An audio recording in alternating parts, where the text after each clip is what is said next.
Okay, as you prepare yourself to hear the words of Kryon, feel the anchoring in this sacred circle. Let it come up through your feet, through your spine. Fill your body with the ancient vibrations of this land. The crystals in the stones and in Gaia, the crystalline grid here. And the ancient wisdom beneath us that brought this place into being. And breathe into the expanded consciousness that you can find here in the sacred stones, the rituals that were done here, the celebrations. And let your heart fill with this joyous occasion of celebration. You are here, and the earth celebrates that. The heavens celebrate that. The stones celebrate that. And we celebrate that with you.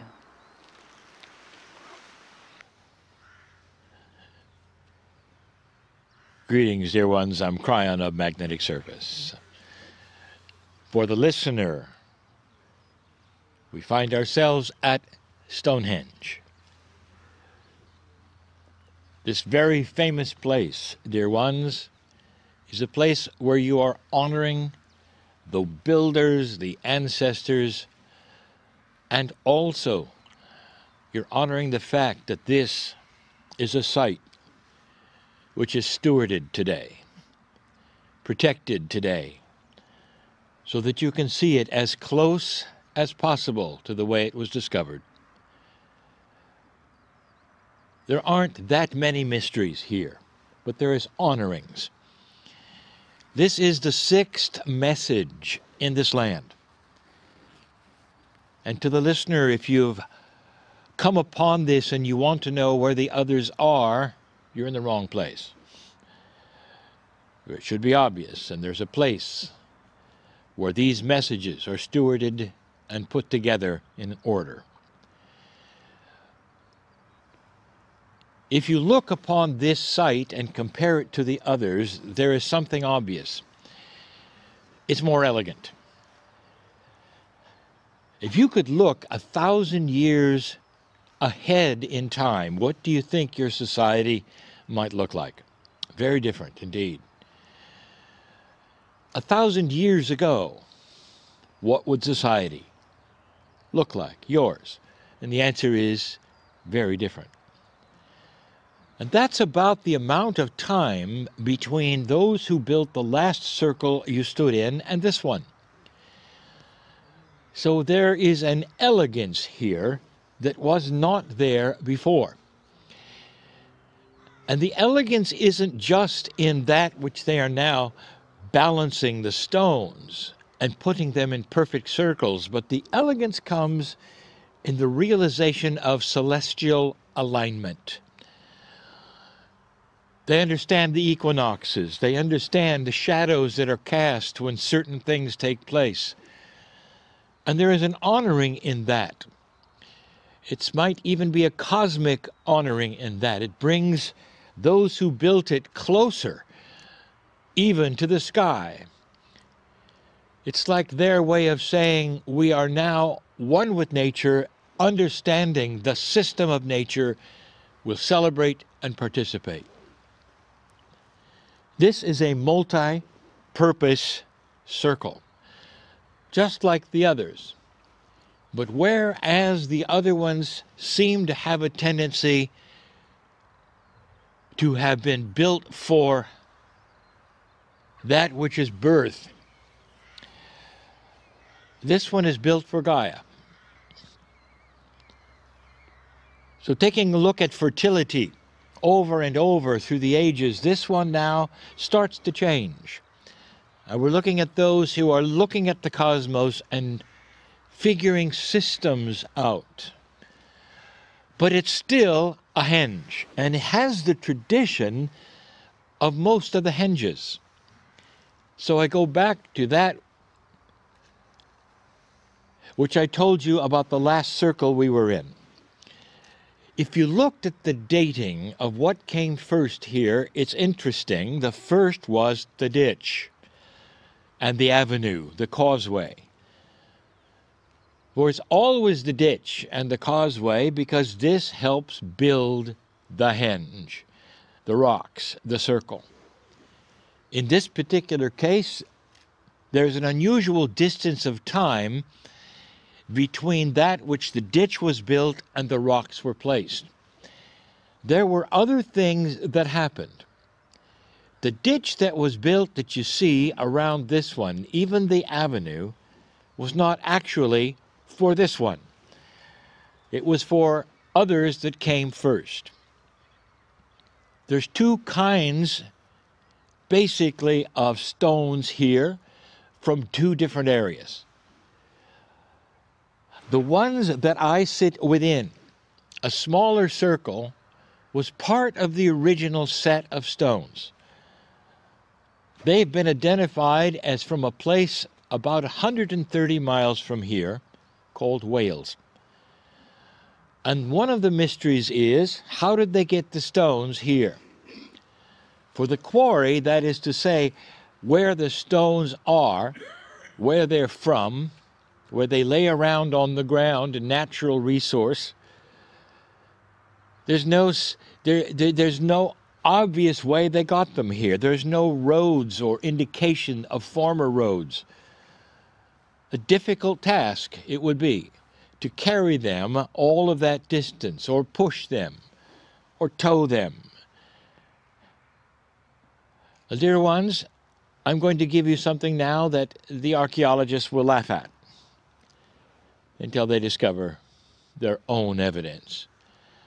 Those particular stones, the first stones here, the smaller ones that I am within now, were here when the stone builders wanted them. In other words, they did not transport them. They were already here. They were brought here tens of thousands of years earlier by the ice. The ice pushed them along until they got to be here, 130 miles from the origin. Those who studied weather know of what I speak, and know and can measure where the ice flowed from and to, and confirm that they were pushed here. So this will then solve one of the mysteries of how these particular smaller stones, the original stones, got to this place. The other stones, the large ones you see, are ones just like the other circles. They belong here. Interesting how 1,000 years will make such an elegant difference in that which is the beginning of actual carving, of balancing. It looks majestic, it looks different, doesn't it? Stones on stones. Some will say, well, how could they possibly have lifted some of these stones upon the others? It would have taken large machines or other apparatus. And I have something to say to that. These people were smart. These people were elegant. And they knew what they were doing because they had 1,000 or more years of knowledge of pushing dirt around. All you need is dirt manifesting with dirt and holes in the right place, fulcrums, gravity, and balance, and you can lift a stone to almost any height. That was revealed even in Easter Island. It's not a mystery how to manipulate, balance large stones with other stones. Done in a very simple way and clever. So that's not the mystery. Truly the mystery is who did this. Were they imported? Were they from another place? Did they live here?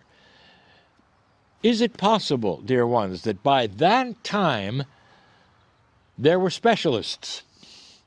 Specialists in circles. This one is almost a perfect circle, unlike the other ones. Now they have geometry.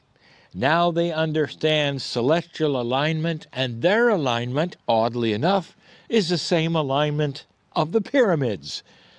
Now it's not that odd, because the pyramids also understood celestial movement. So the pyramids are also aligned in the same way this one is. You might say, as far apart as they were still discovering the cosmos. So you have the stones around me that were small as the first circle, the precursor, you might say, of the larger one that was built later. Some have asked about the smoothness of the interior stones. Almost like they were starting to get into carving so that they could make flat surfaces a lot easier. Indeed they did, and you will see them even in this arrangement, much more than in the last one. And some have asked, were these necessarily for acoustics? Was there some kind of sound balancing? As elegant and fun as they may sound, I will give you a more practical explanation. They were smooth as they could be, because they were a canvas. Every single one had paintings on them. Not only that, they could change the paintings for the celebration. And they did.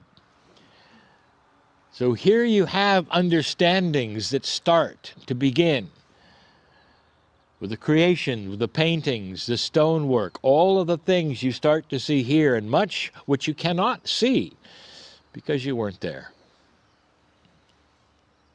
The real story of Stonehenge is that it's still here, that it was seen as something with energy that should be preserved, that it may have been the very beginning of an elegance of understanding of the cosmos, of the celestial idea of the celebration and understanding of equinox and beyond. So enjoy this place, because if the ancestors could be here right now, they would be smiling. And they would say, good job to have preserved what we gave you in this fashion. The ancestors are here. The focus of this particular circle, not just birth, not death, not ancestors, but Gaia. The understanding of the movement of the sun and the moon and the stars. Let the ancestors celebrate you while you celebrate them. And they say thank you for the preservation of something precious to them and now precious to you. And so it is.